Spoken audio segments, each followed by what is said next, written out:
ఓం శ్రీ గణేశాయ నమ. శ్రీ జ్ఞానసరస్వత్యై నమ. శ్రీ గురుభ్యో నమ. శ్రీ మహాగాయత్రీ మాత్రే నమ. శ్రీ మహాగాయత్రీ మాత యూట్యూబ్ ఛానల్కు అందరికీ సాదర స్వాగతం. ఆహ్వానించువారు కాశీవజ్ర సుబ్రహ్మణ్య శర్మ, నిడదవోలు.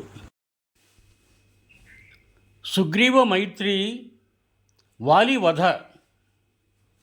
తదనంతరం మార్కండేయుడు చెబుతున్నాడు, సీతావియోగంతో బాధపడుతున్న శ్రీరామచంద్రుడు పంపా సరోవరానికి వచ్చాడు.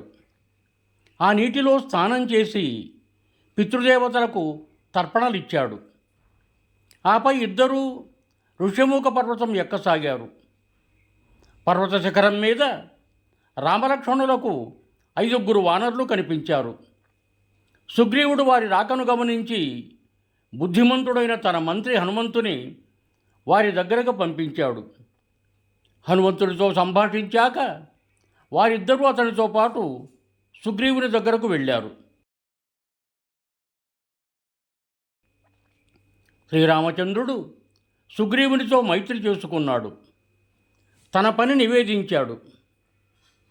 సుగ్రీవుని మాటలు విని వానరులు తన్ను ఎత్తుకొని పోయే సమయంలో సీత కింద పడవేసిన దివ్య వస్త్రాన్ని అతనికి చూపించారు.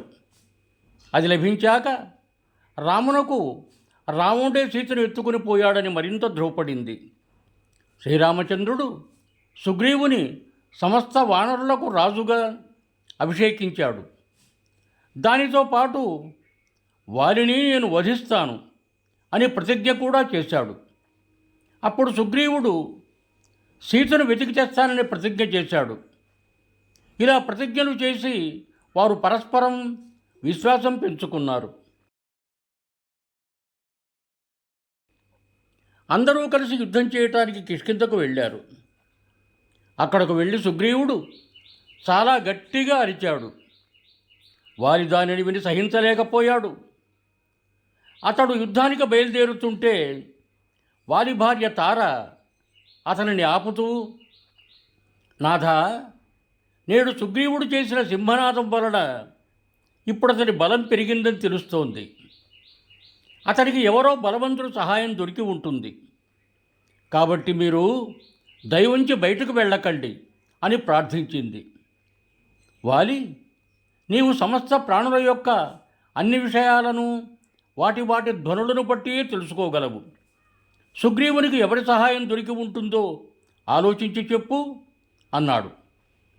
తారక్షణ కాలం ఆలోచించి తర్వాత దశరథ మహారాజు పుత్రుడు మహాబలవంతుడు అయిన రాముడి భార్య సీతను ఎవరో అపహరించారు.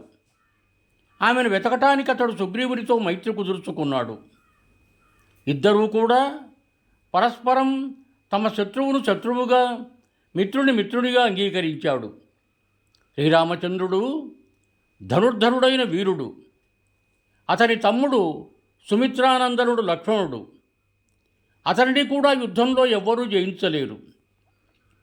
వీరే కాకుండా మైందుడు, ద్వివిధుడు, హనుమంతుడు, జాంబవంతుడు, ఈ 4 సుగ్రీవుని మంత్రులు. వీరు కూడా చాలా బలవంతులు.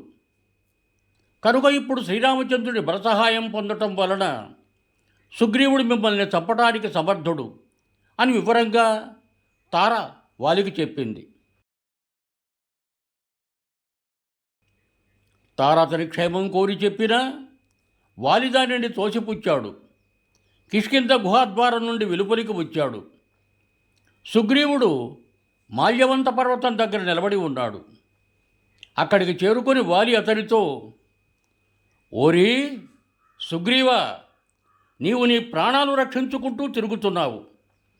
ఇంతకు మునుపు అనేక పర్యాయాలు నిన్ను యుద్ధంలో జయించి కూడా తమ్ముడవనే కారణంగా ప్రాణాలతో వదిలాను. ఈనాడు చావటానికంత తొందరపడుతున్నావెందుకు అన్నాడు. అతని మాటలు విడి సుగ్రీవుడు శ్రీరామచంద్రుడికి సూచన ఇస్తున్నట్లుగా హేతుబద్ధంగా మాట్లాడుతూ, సోదరా, నీవు నా రాజ్యాన్ని అపహరించావు, భార్యను అపహరించావు. ఇక నేను దేని మీద ఆధారపడి బతకను? ఇది ఆలోచించాకనే నేను చావటానికి వచ్చాను అన్నాడు. ఈ రీతిగా అనేక రకాలుగా మాట్లాడుకుంటూ వాలి సుగ్రీవులిద్దరూ ఒకరితో ఒకరు తలపడ్డారు. ఈ యుద్ధంలో వారికి మద్ది చెట్లు, తాటి చెట్లు, రాళ్ళు ఇవే ఆయుధాలు. ఇద్దరూ ఒకరినొకరు కొట్టుకుంటున్నారు. ఇద్దరూ నేల మీద పడుతున్నారు, మళ్ళీ పైకి లేస్తున్నారు. చిత్ర విచిత్ర గతులతో చరణ విన్యాసాలు చేస్తూ గుద్దులతో పిడికిటి పోట్లతో కొట్టుకోసాగారు. గోళ్లతో గిచ్చి కూరలతో కొరికి ఇద్దరి శరీరాలు చిన్నాభిన్నమై రక్తసిక్తమయ్యాయి. ఎవరు వాలియో ఎవరు సుగ్రీవుడో తెలియటం లేదు. అప్పుడు హనుమంతుడు సుగ్రీవుని గుర్తించటానికి వీలుగా అతని మెడలో ఒక హారం వేశాడు. ఆ గుర్తు ద్వారా సుగ్రీవుని గుర్తించి శ్రీరామచంద్ర భగవానుడు తన గొప్ప వింటిని లాగి ఎక్కుపెట్టి వాలిని గురిగా చేసి బాణం వదిలాడు. ఆ బాణం వాలి గుండెల్లో గుచ్చుకుంది. వాలి ఒకసారి తన ఎదుట నిలబడిన రామలక్ష్మణులను చూసి ఇలాంటి పని చేసినందుకు వారిని నిందిస్తూ మూర్ఛపోయి నేల మీద కూలిపోయాడు. వాలి మరణించిన తర్వాత సుగ్రీవుడు కిష్కింధారాజ్యం మీద, తార మీద తన అధికారాన్ని చేజెక్కించుకున్నాడు. అది వర్షాకాలం ఆరంభ సమయంలో కనుక రామచంద్రుడు మాల్యవంత పర్వతం మీదనే ఉండి ఆ వర్షాకాలం 4 నెలలు గడిపివేశాడు. ఆ రోజులలో సుగ్రీవుడు శ్రీరామచంద్రుని, లక్ష్మణుని చక్కగా ఆదరించి సత్కరించాడు. యుహం భూయాత్. సర్వే జనా సుఖినో భవంతు. ధన్యవాదములు.